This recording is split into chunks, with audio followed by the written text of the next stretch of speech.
Merci de nous parler. Merci de te révéler à nous. Saint-Esprit, merci de glorifier Christ au milieu de nous. Dans nos vies et dans nos cœurs. Pour la gloire de ton nom. Au nom de Jésus.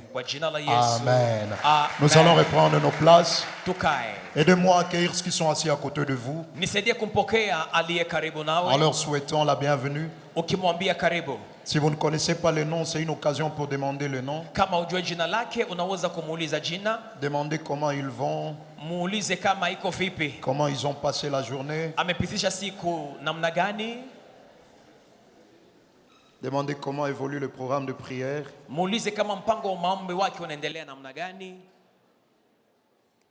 C'est pour moi une grâce de la part de Dieu, mais aussi une grande responsabilité de me tenir au devant de vous afin d'apporter la parole de Dieu. Et Dieu n'est pas descendu directement du ciel pour nous amener jusqu'en ce lieu. Dieu est passé par des canaux humains que j'aimerais reconnaître. Est-ce que vous pouvez m'aider à célébrer Dieu pour papa et maman? Est-ce qu'on peut bien le faire? Merci pour ce que vous êtes pour nous. Merci pour ce que vous êtes pour le royaume. Merci sincèrement pour l'invitation, pour l'amour et pour tout. J'aimerais qu'on reconnaisse aussi Dieu pour les autres pasteurs qui sont autour de papa et maman. Papa Pierrot, Papa Richard, Pasteur Marcel, Pasteur Jean-Baptiste. Est-ce qu'on peut bien célébrer Dieu, frères et sœurs? Que Dieu bénisse aussi tous les responsables des départements. Chacun par son nom. Que Dieu se souvienne de vous ainsi que de vos conjoints. J'aimerais aussi qu'on reconnaisse la grâce de Dieu sur la vie de Papa Prince. Est-ce qu'on peut célébrer Dieu pour la vie du président Prince? Wow, j'ai à suivre toutes les interventions. Et comme je le disais hier, souffrait que de temps en temps on dise comme papa avait dit, comme Papa Prince avait dit. Souffrait que ce soit fait. Nous bénissons Dieu pour qui ils sont et ce qu'ils représentent. Ce soir, j'aimerais nous proposer deux textes de la Bible. Ésaïe chapitre 61, le verset 1er. Ésaïe 61, 1. Et puis nous lirons Actes chapitre 12, le verset 1er à 8. Actes chapitre 12, le verset 1er à 8. 12, le verset 1er à 8. Et alors que nous sommes en train de prendre nos Bibles, permettez-moi aussi de dire merci à mon pasteur, le révérend Banyene, le pasteur responsable de l'église La Source, parce que c'est avec sa bénédiction et sa permission que j'ai pu venir. Ésaïe 61, le verset 1er. C'est beaucoup plus la dernière partie qui va nous intéresser. La Bible dit, l'Esprit du Seigneur l'Éternel est sur moi, car l'Éternel m'a oint pour porter de bonnes nouvelles aux malheureux. Il m'a envoyé pour guérir ceux qui ont le cœur brisé. Et puis j'aime la suite, pour proclamer aux captifs la liberté et aux prisonniers la délivrance. Pour proclamer aux captifs la liberté et aux prisonniers la délivrance. Acte chapitre 12, le verset 1er à 8. Vers le même temps, le roi Hérode se mit à maltraiter quelques membres de l'église, et il fit mourir par l'épée Jacques, frère de Jean. Voyant que cela était agréable aux Juifs, il fit encore arrêter Pierre. C'était pendant le jour de pain sans levain. Après l'avoir saisi et jeté en prison, il le mit sous la garde des 4 escouades, des 4 soldats chacune, avec l'intention de le faire comparaître devant le peuple après la Pâque. Pierre donc était gardé dans la prison, et l'église ne cessait d'adresser pour lui des prières à Dieu. La nuit qui précéda le jour où Hérode allait le faire comparaître, Pierre, lié de 2 chaînes, dormait entre 2 soldats, et des sentinelles devant la porte gardaient la prison. Et voici, un ange du Seigneur survint, et une lumière brilla dans la prison. L'ange réveilla Pierre en le frappant au côté et en disant, lève-toi promptement. Les chaînes tombèrent de ses mains. Et l'ange lui dit, mets ta ceinture et tes sandales. Et il fit ainsi. L'ange lui dit encore, enveloppe-toi de ton manteau et suis-moi. Acclamons la parole du Seigneur. Neno la Bwana.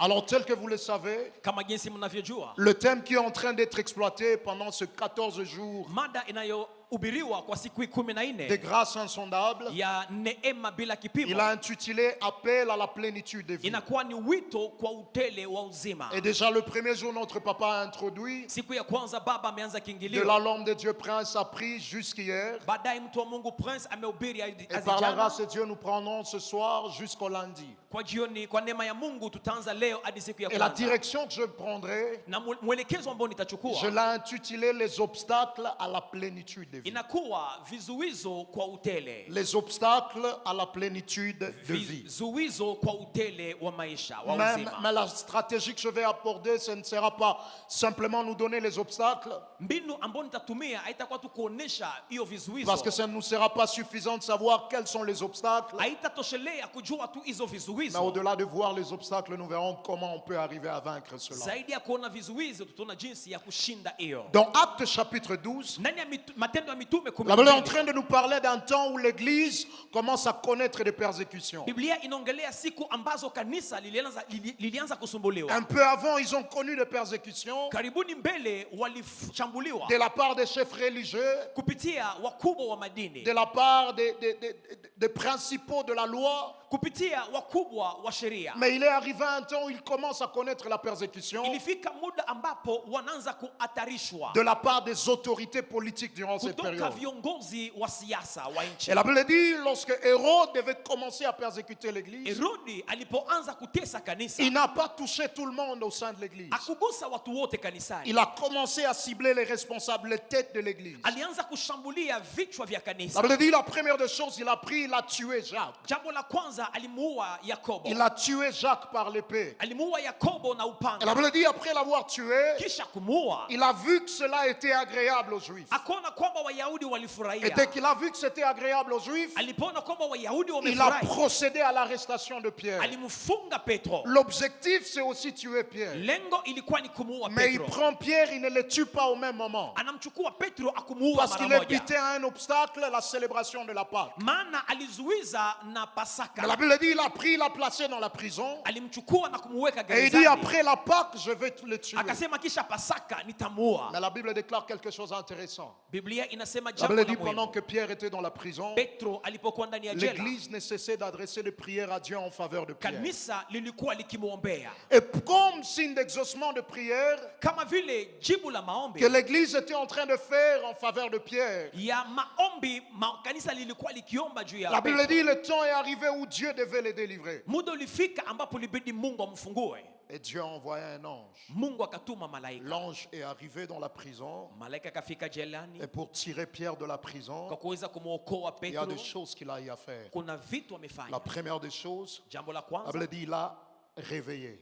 alifunua, Et après avoir réveillé Pierre, aliamsha Petro. la deuxième des choses, il lui a dit, lève-toi promptement. Jambo la pili akamwambia simama pole pole. Après l'avoir réveillé Kisha kumwamsha et après lui avoir demandé de se lever, na kumwomba la asimame. troisième des choses, il lui a dit, mets ta ceinture. Jambo la tatu akamwambia weka mshipi Et la wako. quatrième des choses, il lui a dit, mets tes sandales. Jambo ya ine weka viato vyako. Et après ça, il lui a dit, enveloppe-toi de ton menton et suis-moi. Baadaye akamwambia jifunike koti lako na unifuate. Ça, ce sera le résumé de tout ce que nous allons. Hiyo ndio ufupi wa mahubiri yangu. Premier obstacle à la plénitude de vie. Kizuizo cha kwanza cha utele wa uzima Je les appelle les prisons spirituelles. inakuwa jela za kiroho. Les prisons spirituelles. Jela za kiroho. Frères et sœurs, les prisons spirituelles sont une réalité. Ndugu, jela za kiroho ni ukweli. Il arrive que certaines personnes disent, Mara watu wanasema moi, ces histoires de prisons spirituelles, je ne crois pas trop en hiyo ça. mambo ya jela mimi siamini. Moi, je ne crois pas trop en ça. Siamini yale mambo. Mais là, comme Jésus est en train de nous le démontrer, Kama jinsi Yesu dans anatuonesha Ésaïe chapitre 61, le verset 1er, ndani ya Isaya 61 que nous avons eu à lire, ambayo on tumesoma, nous donne donne le cahier des charges du ministère de Jésus. wanatupatia kazi ya Et huduma na Jésus dit, Yesu. l'Esprit du Seigneur l'Éternel est sur moi, Yesu anasema roho wa Bwana ni juu car yangu, il m'a oint. maana Il amenipaka m'a oint pour. ili kwamba Il dit pour porter les bonnes nouvelles aux malheureux. nibebe habari njema kwa wenye ole. Il m'a envoyé pour guérir ceux qui ont le cœur brisé. Amenituma kuponya walio na Et mioyo il dit, il m'a envoyé inayovunjika. aussi pour deux autres catégories de gens. Vile vile kwa ajili ya aina mbili ya watu. Il dit pour proclamer aux captifs la Ili liberté kwamba nitangazie wafungwa et aussi aux uhuru, prisonniers la délivrance. walio ndani ya jela Les ufungulivu. prisons spirituelles sont une réalité. Jela za kiroho ni ukweli. Les prisons spirituelles sont une réalité. Jela za kiroho ni ukweli. Et quels sont les objectifs des prisons spirituelles? Lengo za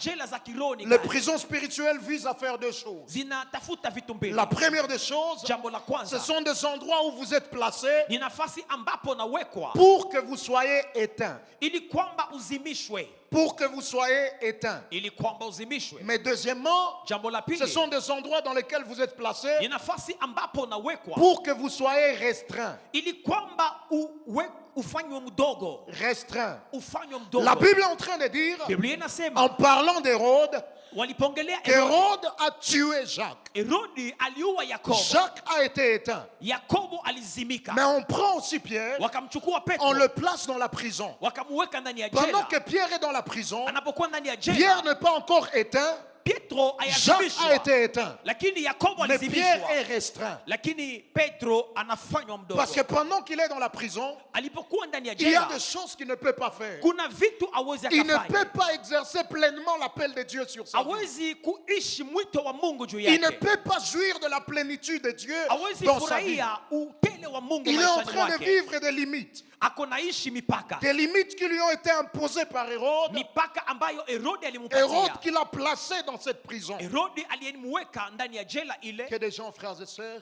ambayo watu ils se contentent de ne pas encore avoir été éteints. kuna watu wana sorry. Ils se contentent de ne pas être éteints. Kuna watu wanafurahi maana hawajazimishwa Pourtant, ils sont restreints. ijapokuwa wamekunjwa kunjwa. Ne te contente pas d'être éteint si tu es restreint. Usifurahi kwamba haujazimishwa kama bado hauja unazuilishwa. Là, il n'est pas éteint. Bado Jacques hawajamzimisha. a été éteint, Yakobo mais lui, il est alizimika, restreint. lakini yeye Et la bonne anazuiliwa. chose, Na kitu c'est njema, que pendant que lui dort, wakati yeye analala, l'église s'est levée pour adresser des prières à Dieu en sa kanisa faveur. ilianza kumwombea. Et la Bible déclare, le temps est arrivé où Dieu devait exaucer cette prière. Muda ulifika, ilibidi Mungu ajibu maombi Le yake. temps est arrivé où Dieu devait tirer Pierre de la prison dans laquelle il se Ilibidi trouvait. Mungu amtoe Petro katika jela De hiyo. toutes les limites que la prison lui a signées et lui conférées. Mipaka yote ambayo jela ilimuwekea. Et dès que l'ange arrive, Na wakati l'ange lui a donné ces 5 choses malaika anafika kampa mambo qui lui tatu ont permis de quitter la prison. iliyomsaidia atoke ndani ya La première jela. des choses Jambo la qui kwanza nous aide à quitter toute forme de prison inayotusaidia spirituelle. kutoka ndani ya kila jela La la Bible kiroho. déclare, dès que l'ange est arrivé, Malaika alipofika l'ange lui a dit, akamwambia réveille-toi. amka. La première des choses Jambo la kwanza qui nous aide à quitter les prisons ambayo spirituelles, natutosha ndani ya jela za ça kiroho s'appelle le réveil. ni uamsho. Aide-moi à dire à celui qui est à tes côtés le réveil. Ambia jirani uamsho. Frères et sœurs, Ndugu zangu, il n'y a rien qui donne avantage à l'ennemi comme le sommeil spirituel. hakuna kitu inampa adui nguvu kama vile usingizi wa roho. Le sommeil donne avantage à l'ennemi. Usingizi unampatia adui nguvu. Il n'y a rien qui est un obstacle à la vie de la plénitude comme le sommeil Hakuna spirituel. kitu ambacho kinaweza kuvunja utele kama vile usingizi. Ah, ça me rappelle ce texte dans la Bible. Inanikumbusha usomi huu ndani Dans ya 1 Biblia. Roi chapitre 3, Wafalme wa kwanza 3 les versets 16 à 21. verse ya 16 1 hadi Roi 3, 21. 16 à 21. Wafalme wa kwanza. La Bible nous parle de l'histoire d'un homme Biblia inaongelea mtu qu'on mmoja appelle Salomon. aliitwa Solomon. Salomon vient d'accéder à la royauté. Anafika kwenye kiti cha Et ufalme. lorsqu'il accède à la royauté, Anapofikia vous ufalme, vous rendrez compte qu'il a commencé à faire face à des problèmes royaux. akaanza kutana na shida za kifalme, Des problèmes qu'il ne pouvait pas rencontrer sans être roi. shida ambazo angelikuta kama asingelikuwa Avant qu'il mfalme. n'accède à la royauté, Kabla afikie il ne ufalme, pouvait pas faire face à ce type de problème. asingelipambana na shida Mais hizo. dès qu'il pénètre à la royauté, Wakati anaingia katika dès qu'il a ufalme, goûté à la royauté, alipoonja dès ufalme, qu'il est devenu roi, alipogeuka ça veut dire qu'il mfalme, commence à résoudre des problèmes akaanza kutatua mashida des races royales.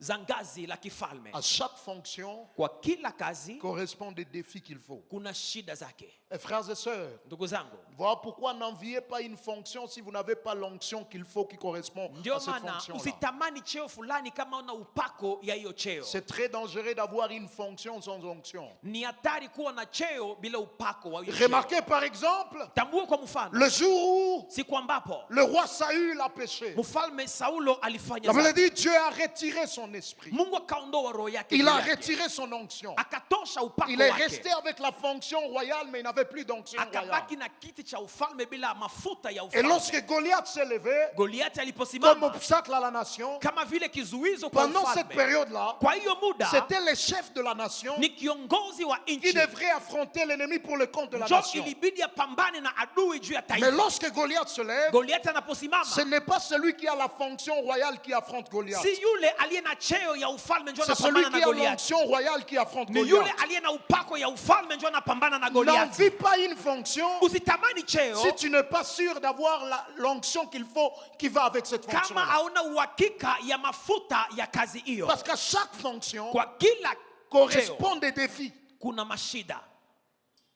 Dès qu'il accède à la royauté, Anapofikia ufalme, la Bible dit un jour il est là dans le palais royal. siku moja ako ndani ya nyumba la ufalme, Il reçoit deux femmes qui viennent le voir. akapata wanawake wawili wanakuja femmes lui kumwona. disent, Wanamwambia Nous étions amis tulikuwa et nous sommes des rafiki prostituées. na tuko makahaba. Et je ne sais pas comment il nous est arrivé d'avoir des enfants dans la même période. Sijui namna gani tumezaa kwa muda moja na huyu Dans la mpendwa, même période. kwa muda moja. Et puis écoutez alors le problème. Sikilizeni shida. Ils disent la nuit, Anasema usiku pendant que nous nous sommes endormis, tulipolala, la première femme, jambo elle s'est endormie mke wa kwanza alilala au point de tuer son enfant dans son sommeil. na kaua mtoto wake ndani ya usingizi. C'était déjà une femme, Ilikuwa ni mke mais qui dormait comme une fille. alilala kama vile binti. La première des choses que le sommeil spirituel fait, Jambo la kwanza ambalo usingizi wa kiroho le sommeil linafanya, spirituel peut faire qu'une femme dorme comme une fille. inaweza fanya kwamba mke alale kama vile Le binti. sommeil spirituel peut faire à ce qu'une mère dorme comme une fille. Usingizi wa kiroho unaweza fanya kwamba mama alale kama vile binti mdogo. Que de gens, frères et sœurs, que de gens, Kuna watu ils sont légers avec leur vie. wanakuwa reja reja na maisha yao. Dès qu'il prend des décisions, Anapokamata mahamzi, dès qu'il agit, anapotenda, il n'agit pas à la hauteur de ses responsabilités. atende kulingana na ukubwa wa jukumu zake. Lorsqu'on vous voit prier, Wanapotuona est-ce qu'on tunaomba, peut vous voir prier à la hauteur des responsabilités que watakuona vous avez? ukiomba kulingana na ukubwa wa cheo lako. Que de pères qui prient comme des garçons. Kuna wababa wanaomba kama vile vijana Que de wadogo. mères qui prient comme des filles. Kuna wamama wanaomba kama vile À cause du wasichana. sommeil spirituel, Kwa ajili ya usingizi wa une kiroho, mère a dormi comme une fille. mama akalala kama vile binti. Comment tu as déjà un enfant, Je una mtoto, mais tu dors comme si tu n'avais pas d'enfant, unalala kama jinsi hauna au mtoto, point même de tuer ton enfant. hadi unaua mtoto wako. Là où il y a le sommeil spirituel, Mali kuna usingizi wa vous kiroho, pouvez voir des gens unaweza kuona qui ne mtu sont pas conscients de leurs responsabilités. hawana dhamiri ya jukumu Ils zao, prennent des décisions, wanachukua ils maamuzi, posent des actes wanafanya qui ne mambo correspondent pas à la hauteur de leurs ambayo responsabilités. hailingani na ukubwa wa Je suis jukumu en train zao. de prier ce soir. Naomba jioni hii Lorsque nous allons prier, tutakapoomba, qu'une mère prie comme une mère, mama aombe kama qu'un mama, père prie comme un père, baba aombe kama que baba, quelqu'un qui est conscient de ses yule responsabilités aliye na dhamiri ya jukumu cherche Dieu à la hauteur de ses responsabilités. anamtafuta Mungu kwa ngazi la jukumu Et lake. la deuxième des choses Jambo la pili que le sommeil spirituel a eu à faire, ambacho usingizi wa kiroho ulifanya, le sommeil usingizi a amené cette femme à tuer son propre bébé. ulileta huyo mama auwe mtoto wake mwenyewe. Lorsque le sommeil est en train d'œuvrer dans la vie d'une personne, Wakati usingizi uko natembelea mtu, le sommeil peut faire à ce que vous tuez les choses précieuses que vous avez reçues de la part de usingizi Dieu. unaweza kufanya uue vitu vizuri ulivyopata toka Mungu. Que de gens qui ont des grandes destinées de la part de Dieu. Kuna watu wana hatima kubwa toka Mungu. Dieu lui a promis des grandes choses. Mungu amemwaidia Il makubwa, porte des grandes promesses de la part de Dieu. wanabeba ahadi kubwa za Mais à Mungu. cause du sommeil spirituel, Kwa ajili ya usingizi il wa arrive à kiroho détruire la grande destinée qu'il a. anabomoa hatima yake, Il détruit les choses précieuses qu'il a reçues de la part de Dieu. anabomoa utajiri aliyopewa na Mungu. Frères et sœurs, il y a des choses que nous pouvons recevoir gratuitement de la part de Dieu. Kuna vitu tunaweza kupokea bure toka Mais Mungu, pour les conserver, ili kwamba il tuvichunge, sera important qu'on quitte le sommeil ni spirituel. vema tutoke ndani ya usingizi wa kiroho.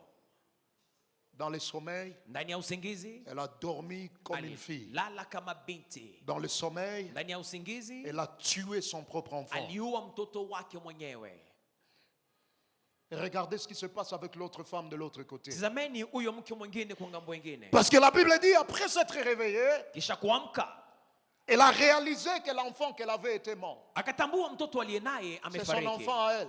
Ni mtoto wake. Mais elle se décide de se débarrasser de cet enfant-là. Lakini akasema acha nimutoshe. Pendant qu'elle était dans le sommeil, Alipokuwa ndani ya usingizi, rester avec la mort ne le dérangeait pas. kubaki na mauti Mais haikumsumbua. dès que le réveil est arrivé, Alipoamka, le réveil l'a mis mal à l'aise face à la mort. uamsho ukafanya asifurahie mauti. Que des gens ils vivent des choses mortes. Kuna watu wanaishi mambo ya Et mauti ils sont à l'aise avec ça. na wanafurahi wako Ils sont à hapo. l'aise avec ça. Wanafurahi Parce que le réveil n'est pas encore arrivé. maana hakuna uamsho. Le réveil n'est pas encore arrivé. Uamsho haujafika.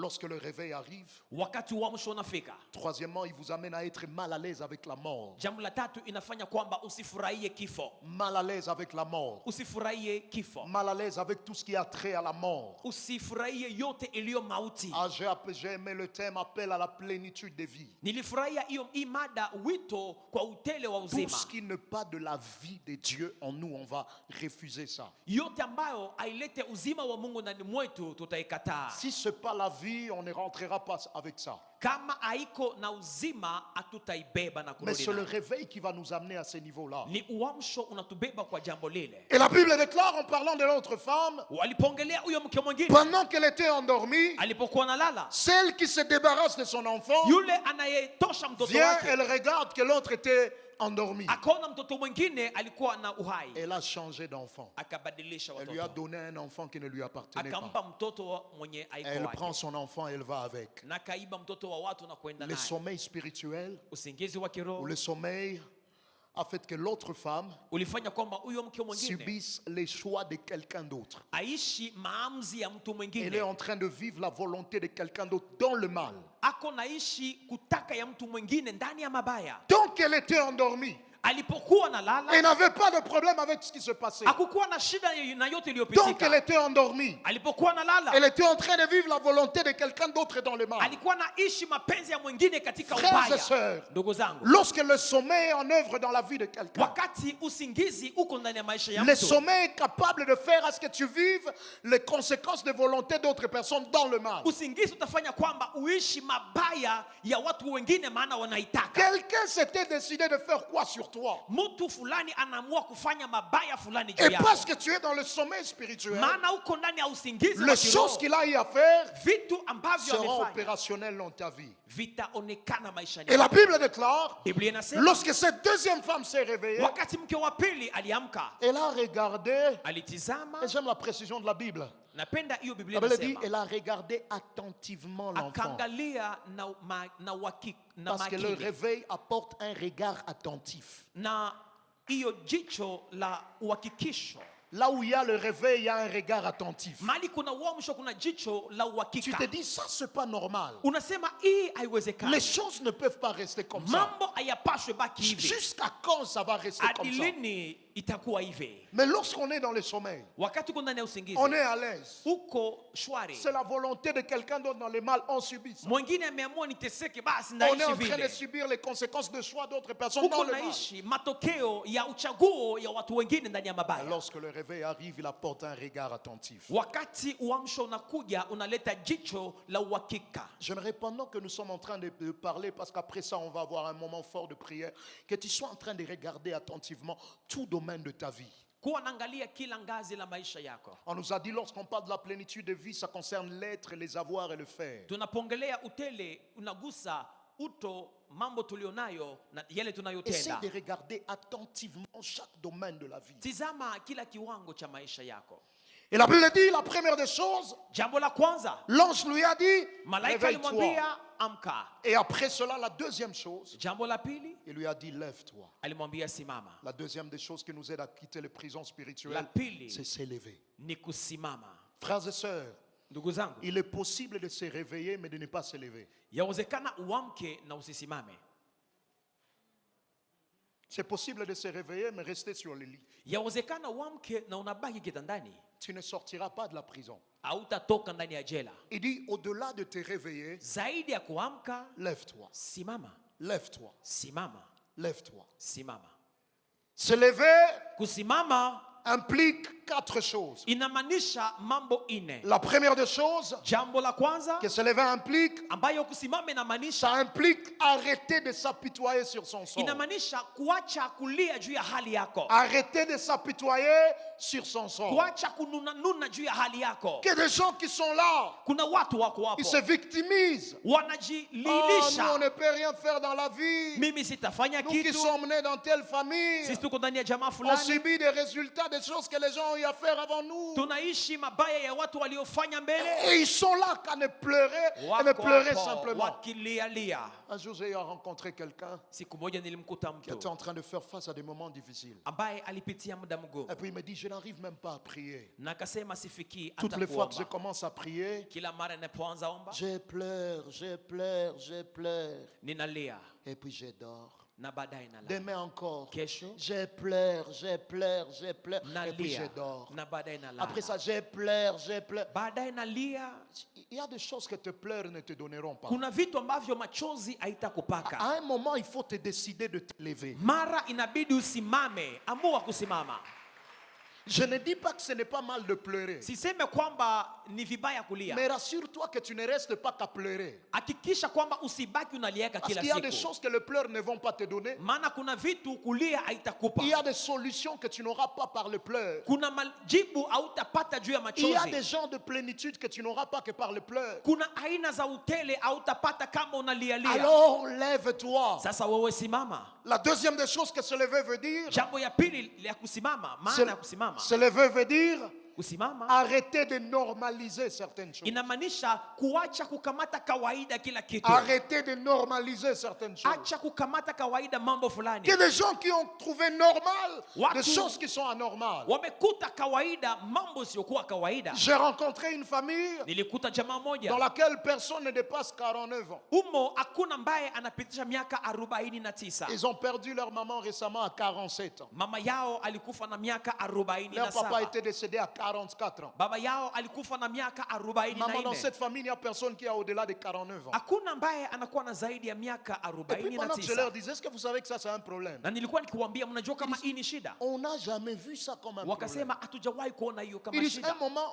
on s'en rit même, on en rit, et on dit, eh, chez nous, il n'y a pas de vieux, chez nous, il n'y a pas de vieux. Tunachekaka na kusema mbona mjamaa yetu hakuna wazee? Des choses anormales, tu trouves ça normal. Vitu isiyokuwa kawaida unaikamata kawaida. Il y a des gens, frères et sœurs, Kuna wandugu ils ne connaissent que de maladies wanajua magonjwa, lorsqu'ils sont magonjwa. face à des grandes opportunités de la vie. Ni wakati wanagonjwa, ni wakati wako mbele ya fursa kubwa. J'ai vu même d'autres personnes Nimeona watu wengine qui savent qu'ils vont tomber malades. wanajua kwamba Donc, watagonjwa, eux savent que chaque 23 wanajua kwamba kila tarehe 12 et chaque 2 mois, na kila miezi 2 ils doivent tomber malades. inabidi wagonjwe. Et quelqu'un était même en train de dire au revoir aux autres. Ah, j'aimerais vraiment vous dire au revoir. On ne va pas se voir pendant des semaines. Je serai malade.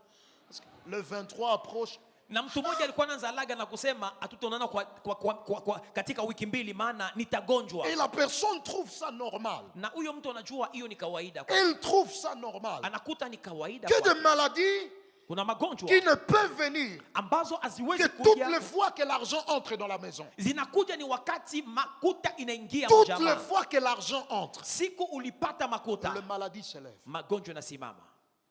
Dès que l'argent est fini, Wakati makuta inaisha, tout le monde est en forme. kila mtu anapona. L'argent entre encore, Makuta inaingia, on retombe malade. mnageuka tena wagonjwa. Et les gens qui vivent ça, ils trouvent ça normal. Wanaoishi hiyo wanaikuta ni kawaida. Normal. Kawaida.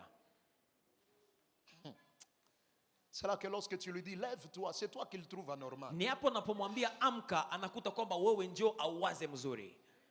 Frères et sœurs, Ndugu zangu, se lever veut dire arrêter de normaliser certaines choses qui ne sont pas normales. kusimama ni kukataa kufanya kawaida mambo ambayo si kawaida. Tout ce qui n'a pas trait à la vie, Yote ambao ailete uzima dans tout le domaine, ndani ya kila kiwango, dans le domaine de l'être, dans le domaine du faire, dans le domaine des avoirs, ndani ya uto, ndani ya kuwa na ndani ya kufanya, vous devez vous lever contre cela. simama na kuipinga.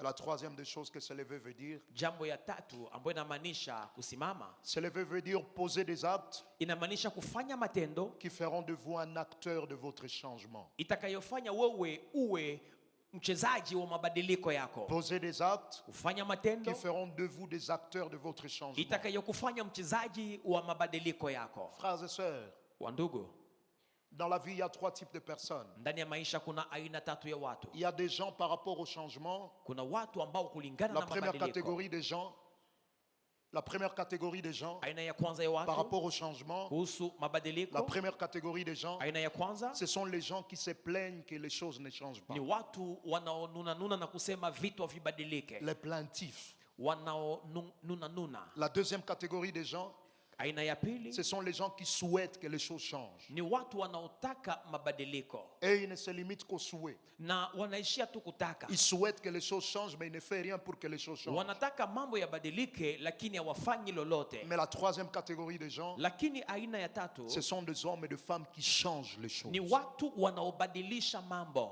Et je suis en train de prier que Dieu vous sorte de la dimension de plaintif Niko naomba Mungu akutoshe katika ngazi à la la mtu wa dimension d'un kulialia acteur na uwe pour votre katika changement. ngazi ya mtu anayetenda juu ya mabadiliko yake. Et se lever veut dire poser des actes Kusimama inamaanisha kufanya matendo qui feront de vous un acteur de votre changement. itakayokufanya uwe yule anayebadilisha maisha Et yako. frères et sœurs, la quatrième des choses, Jambo la nne, c'est que tant que vous ne vous levez pas, kama ausimame, il y a des choses qui ne changeront pas. kuna vitu havitabadilika. Tant que vous n'allez pas vous lever, Kabla hujasimama, il y a des choses qui ne changeront pas. kuna vitu havitabadilika. J'aimerais qu'on lise ensemble ce texte de la Bible. Tusome hii usome. Matthieu chapitre 9, Mathayo kenda les versets 37 à 38. makumi tatu na saba hadi makumi tatu na Matthieu nane. 9, 37 à 38. Mathayo kenda makumi tatu na saba hadi C'est makumi tatu Jésus na qui est en nane. train de parler à ses disciples. Yesu anaongea na wanafunzi. La Bible dit, il dit à ses disciples, Akaambia wanafunzi la wake, moisson est grande, mavuno ni kubwa mais il y a peu d'ouvriers. lakini kuna Et le wafanyakazi verset wachache. 38, Makumi tatu na mnane. priez donc le maître de la moisson Muombe kwa Bwana wa shamba d'envoyer des ouvriers dans sa moisson. atume wafanyakazi katika shamba lake. Je ne sais pas si vous observez ce qui se passe ici. Sijui kama mnaona yale yanayofanyika La hapa. première des choses, Jambo la kwanza, le maître de la moisson reconnaît que c'est sa moisson. Bwana wa shamba anajua ni shamba lake. Il ne dit pas c'est votre moisson à vous. Aseme kwamba ni shamba lenu. Il dit c'est ma moisson. Anasema ni shamba C'est ma langu. moisson à moi. Ni shamba langu La mimi. deuxième des choses, Jambo la pili, il reconnaît que la moisson est grande. anatambua kwamba shamba ni kubwa. Et la troisième des choses, Jambo la tatu, il reconnaît qu'il y a peu d'ouvriers. anajua kwamba kuna wafanyakazi Si wachache. lui connaît déjà toutes ces choses, Kama anajua yale yote, il sait que la moisson est grande. anajua shamba ni kubwa. Il sait qu'il y a un besoin d'envoyer des moissonneurs. Anajua kuna haja ya kutuma wa En kuvuna. plus, c'est sa moisson à lui. Zaidi ni shamba lake. Pourquoi ne pas seulement les envoyer? Kwa nini asiwatume tu? Que des gens qui se disent, Kuna watu on wanasema appartient déjà à Dieu. sisi ni wa Mungu, Si nous on ne fait rien, kama tufanye Dieu kitu va nous venir en aide. Mungu atatusaidia. Quand même, on lui appartient. Tuko wake, Nous sommes sa propriété. sisi ni mali Nous yake, sommes sa part. tuko mali yake. Les autres disent, Wengine Dieu wanasema connaît ce par quoi je passe. Mungu anajua yale Il nayopitia, sait ce que je traverse. anajua yale napitia. Tout cela se passe avec le champ ici. Hiyo yote Il inapitika. sait que la moisson est grande. Anajua kwamba shamba ni Lui-même kubwa, sait qu'il y a peu d'ouvriers. anajua kwamba kuna La Bible wafanyakazi ajoute que c'est wachache. sa moisson à lui. Anasema Biblia Mais ni il ne les shamba envoie lake, pas. Il hawawatumi. dit priez. Anasema ombeni. Donc il y a des choses, si vous ne priez pas, Kuna vitu ambavyo usipoombea vous ne vivrez pas ça. hamutaviishi. Comme quelqu'un le disait, Mtu mmoja alisema la prière, c'est la matière première que Dieu vous demande pour fabriquer ce dont vous avez besoin. maombi ni utajiri wa kwanza ambao Mungu anakupa ili kwamba uunde kile ambacho Ce unahitaji, que tu recherches là, kile ambacho la unatafuta. matière première que Dieu te demande pour fabriquer ça.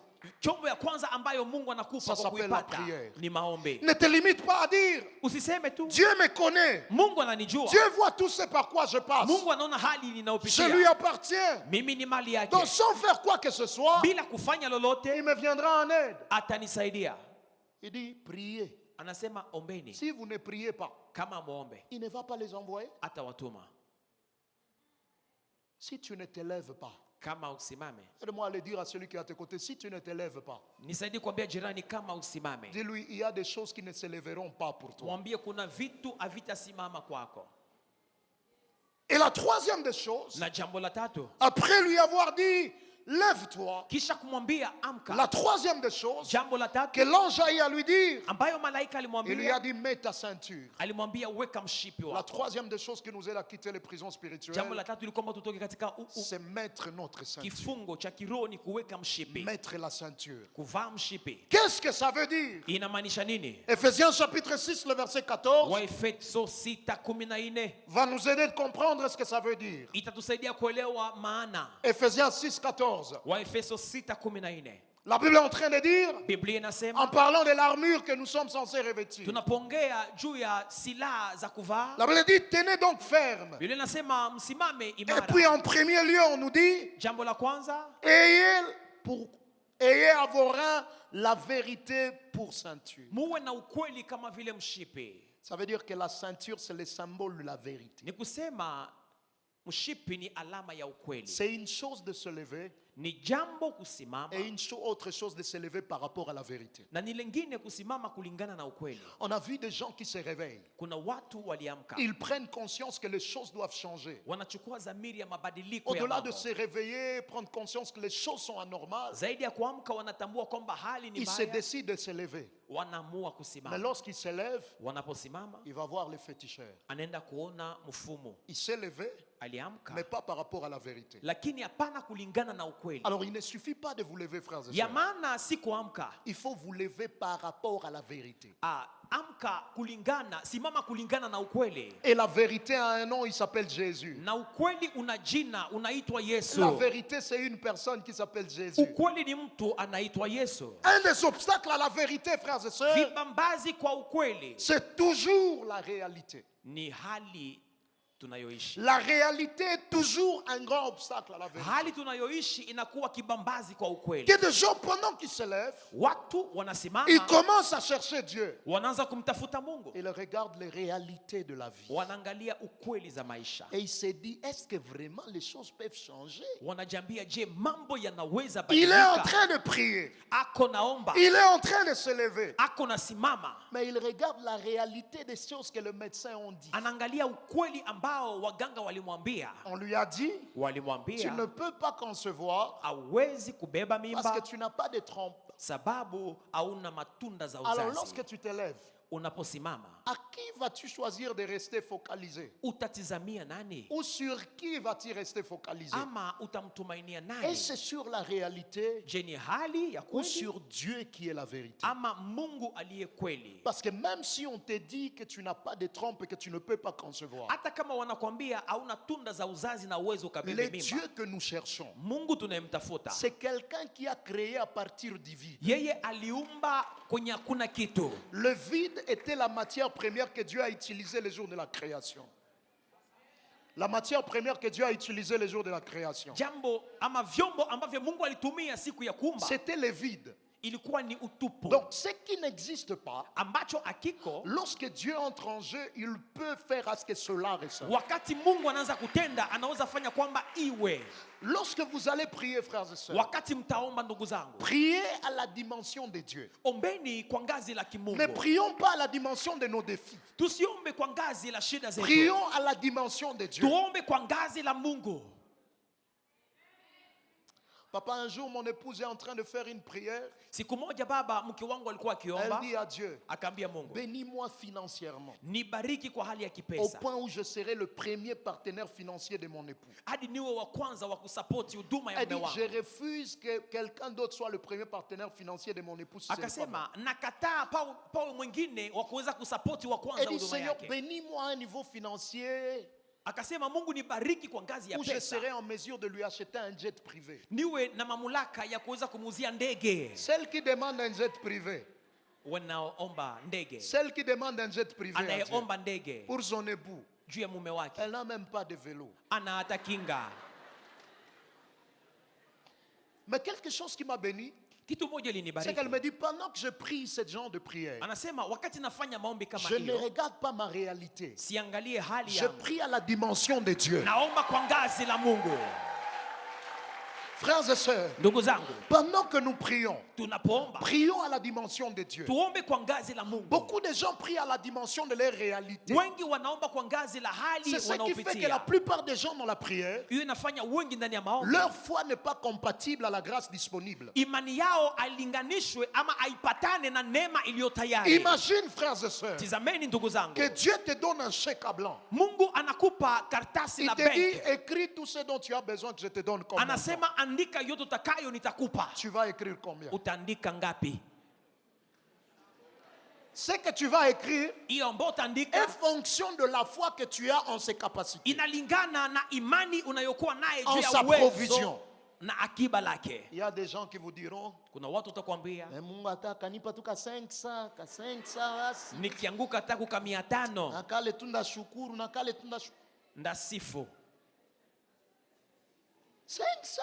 500. Es-tu conscient de ce que Dieu a? Je, unajua nini Mungu anakuwa nayo?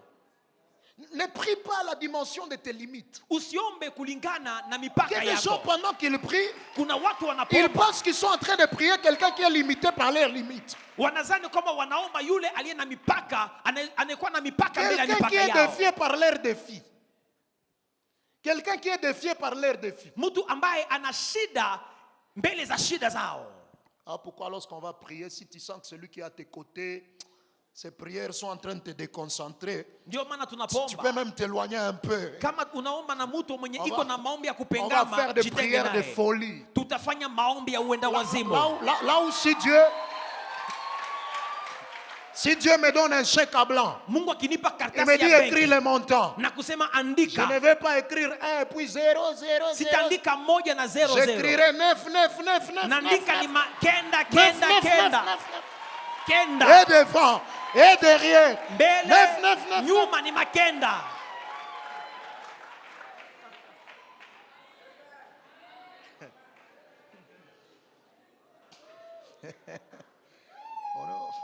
On est en train d'aller. Tuko nasonga mbele. Quatrième chose. Jambo la ine, L'ange lui a dit, malaika alimwambia mets tes sandales. weka viato yako. Aide-moi à dire à celui qui est à tes côtés, mets tes sandales. Ambia jirani weka viato, Dis-le-lui bien, mets tes sandales. vaa viato. Les sandales sont symbole d'autorité. Na mbele za ulimwengu ama mamlaka, Symbole d'autorité. viatu inakuwa alama ya Ça mamlaka. veut dire quoi, frères et sœurs? Inamaanisha nini? Au-delà de prier, Zaidi ya kuomba, il est important d'utiliser notre ni autorité vema en kutumia Christ. mamlaka yetu ndani ya Il Kristo. y a de ces défis-là qui tombent, Kuna shida zinakuja, pas parce que tu as prié, hapana sababu mais umeomba, parce que tu as utilisé ton autorité. lakini sababu umetumia mamlaka yako.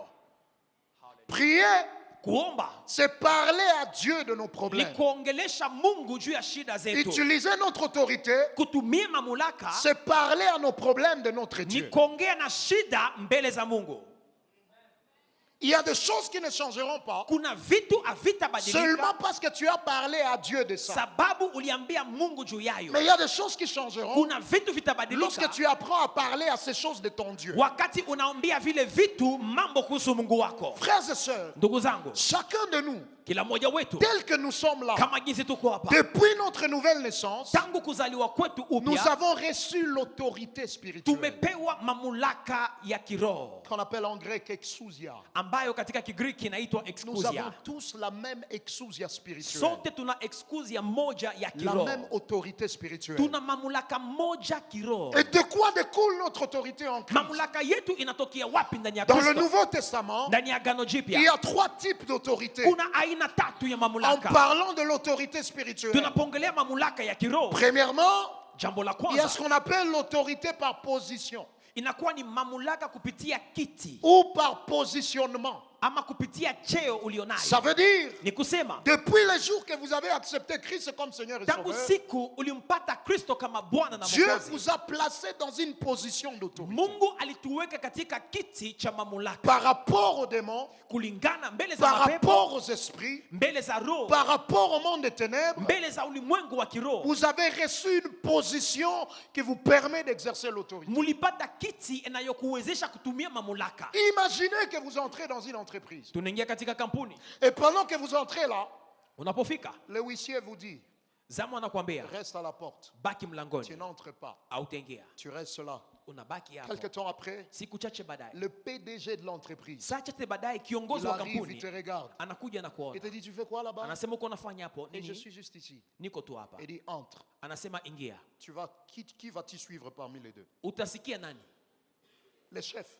Aliye juu. Pourquoi? Kwa nini? Parce que la position qu'il a, Maana kiti alionayo c'est une position qui lui permet d'exercer l'autorité sur tous ceux qui sont en ni dessous. kiti de lui. inamwezesha kutumia mamlaka juu ya wote walio chini Alors je vais yake. vous expliquer ce qui s'est passé le jour de votre nouvelle naissance. Acha niwafasirie hiyo iliyofanyika siku ulipompokea Après Yesu. votre nouvelle naissance, Kisha kumpokea la Yesu, Bible dit que vous êtes cachés en Christ. munafichwa ndani ya Et Yesu Christ dans le Père. na Kristo ndani Et ya vous êtes Baba, dans le lieu céleste. na muko pahali pa juu.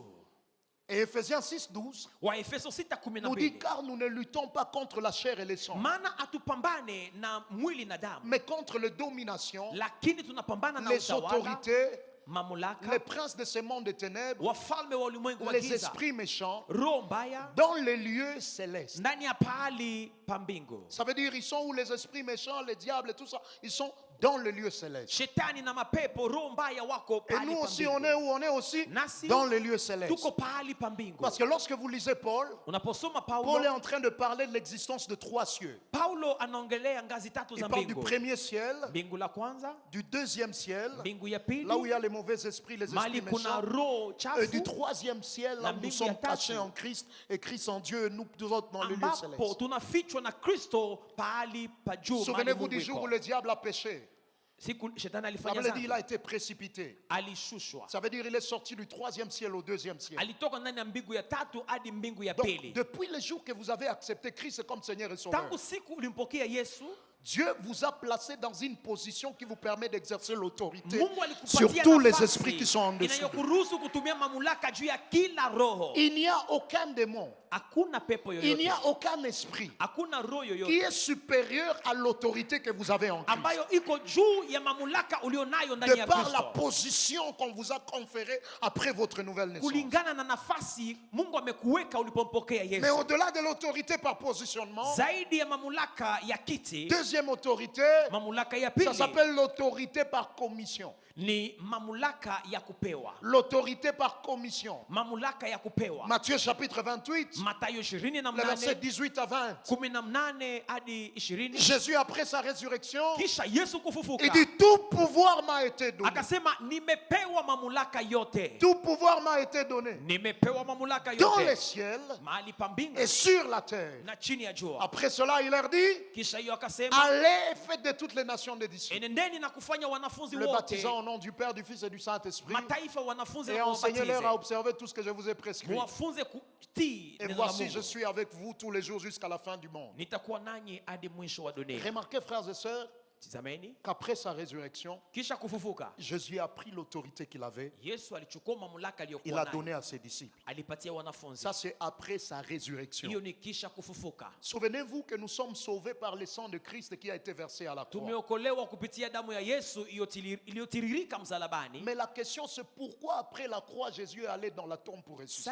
Swali ni kwamba kwa nini kisha msalaba Kristo alikwenda Si katika toute kaburi? l'histoire du salut se limite à la croix, Kama historia ya wokovu inaishia parce que nous msalabani, sommes sauvés par le sang qui a été versé à la maana croix, tunaokolewa na damu iliyotiririka pourquoi kwenye était-il msalaba. important encore que Jésus aille dans la tombe et qu'il ressuscite? Kwa nini ni vema Yesu aende tena katika kaburi na afufuke? La résurrection de Christ a accompli trois choses. Ufufuko wa Yesu ulileta vitu tatu. Premièrement, la résurrection de Christ lui a donné une victoire légale sur le diable. Jambo la kwanza, ufufuko wa Yesu ulimpatia ushindi wa haki la ushindi juu Par ya sa shetani. résurrection, Kupitia ufufuko Jésus wake, a vaincu légalement le diable. Yesu alishinda kirasmi shetani.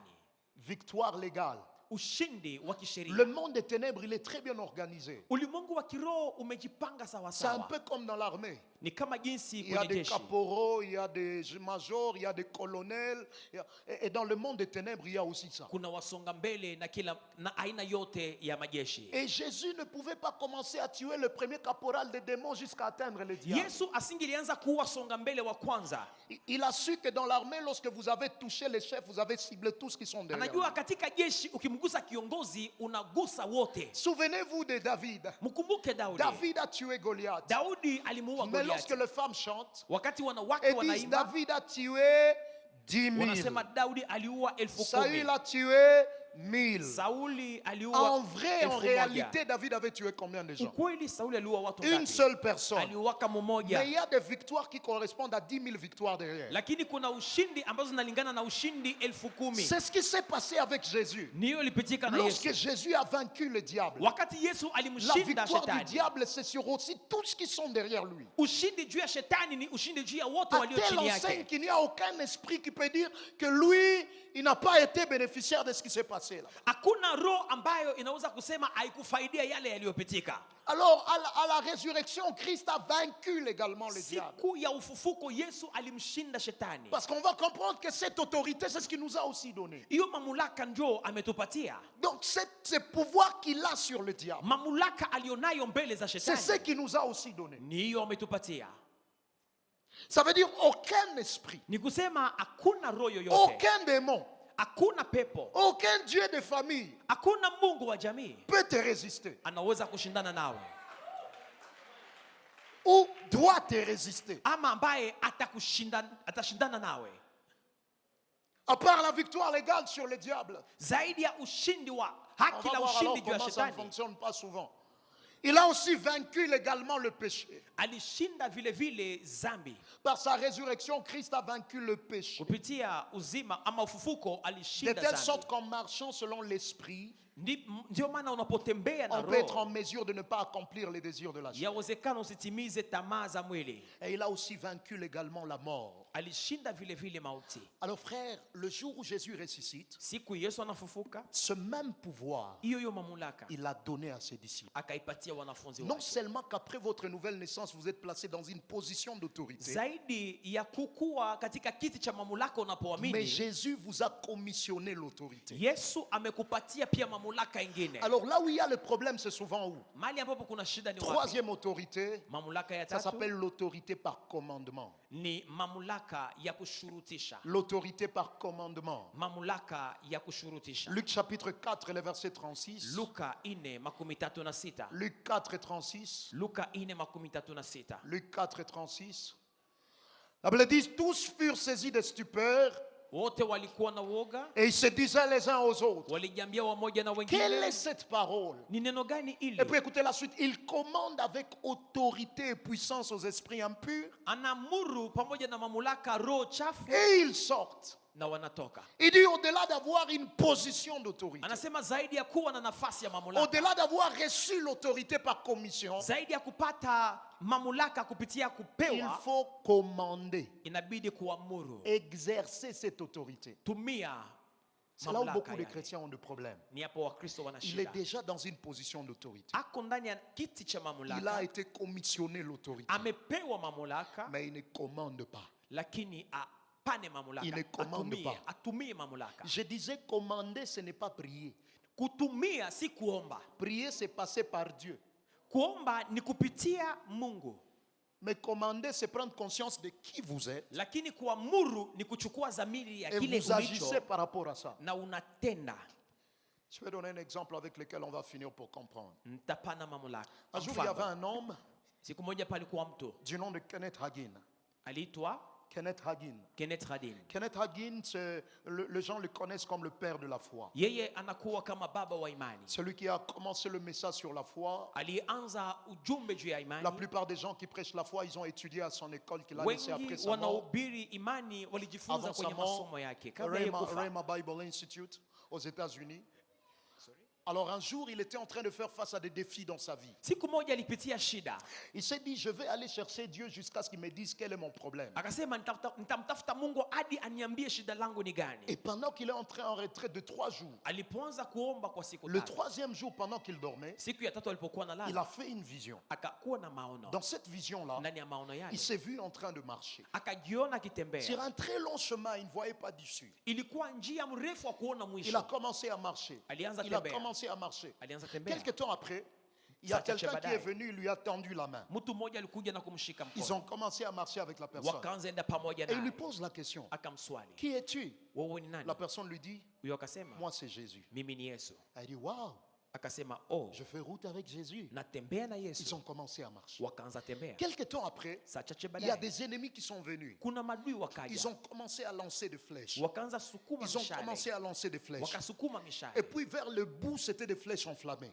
Karibuni hapo mbeleni ilikuwa ni mishale Mais ya les moto. flèches n'allaient pas dans la direction de Jésus. Mishale haikuwa naelekea Les Yesu. flèches le touchaient lui. Ilikuwa namugusa yeye. C'était enflammé, donc ça faisait mal. Ilikuwa na moto, ilikuwa na À un uma. niveau, il se disait, mais pourquoi Jésus ne réagit pas? Na alikuwa anasema Yesu kwa nini Et atende? puis lorsqu'il voyait qu'il n'y avait pas de réaction, Alipoona Yesu afanye ils kitu, allaient appeler d'autres personnes. wakaita Ils wengine. venaient aussi lancer des flèches. Nao wakaja na kupiga mishale. À un niveau, il a commencé à crier. Kwa muda fulani akaanza Au nom de lalamika. Jésus. Kwa jina Au la nom de Yesu. Jésus. Kwa jina Au la nom de Yesu. Jésus. Kwa jina Au la nom de Yesu. Jésus. Après ça, il voyait les flèches se tourner contre ces personnes qui les envoyaient. Baadaye akaona mishale inageukia wale Au walioituma point où tous ils ont fui. na wote wakakimbia, Ils ont disparu. wakapotea. La calmie est revenue. Ukimya ukaja. Et il commence encore à marcher avec Jésus. Akaanza tembea tena na Et Yesu. puis il pose la question à Jésus. Akamswali Yesu. Il dit à Jésus, Akamwambia, pourquoi tous ces temps, kwa nini hizi siku tu zote ne m'as pas aidé? haukunisaidia? Tu voyais que je souffrais. Suliona gisi niliteseka. Encore c'était des flèches enflammées. Hiyo ilikuwa ni mishale yenye Pourquoi iko tu na n'as rien moto. fait? Kwa nini hukufanya kitu? Et Jésus lui dit, Yesu akamwambia, depuis le jour que je suis allé au ciel, tangu siku nilienda mbinguni je ne chasse plus les démons. sifukuzake mapepo.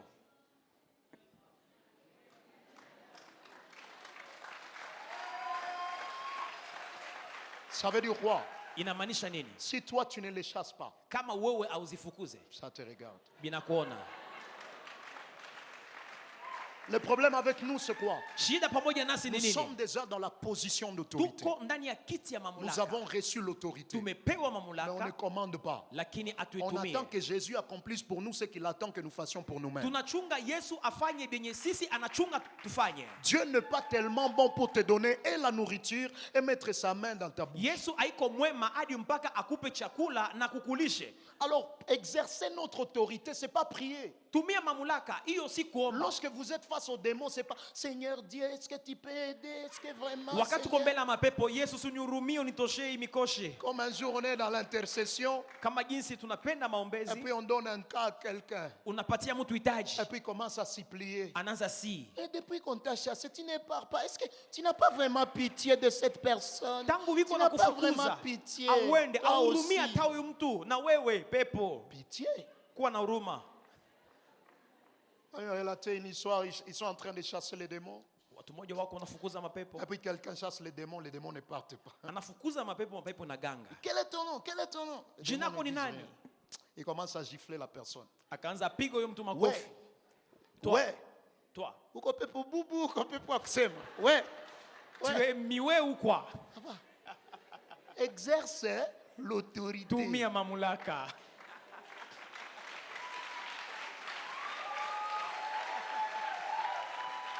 Et puis vous savez quoi? Lorsqu'il faut exercer l'autorité, Wakati inabidi kutumia mamlaka, utilisez la langue qui vous est facile. tumieni lugha yenye mnajua.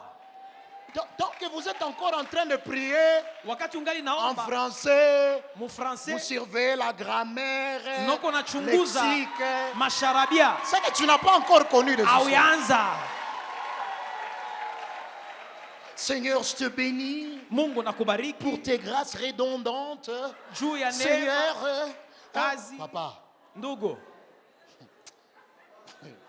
ongea mukilugha.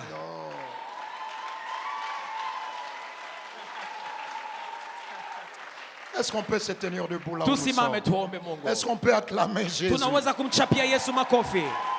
Est-ce qu'on peut bien acclamer Jésus? Tunaweza kushangilia Yesu vizuri.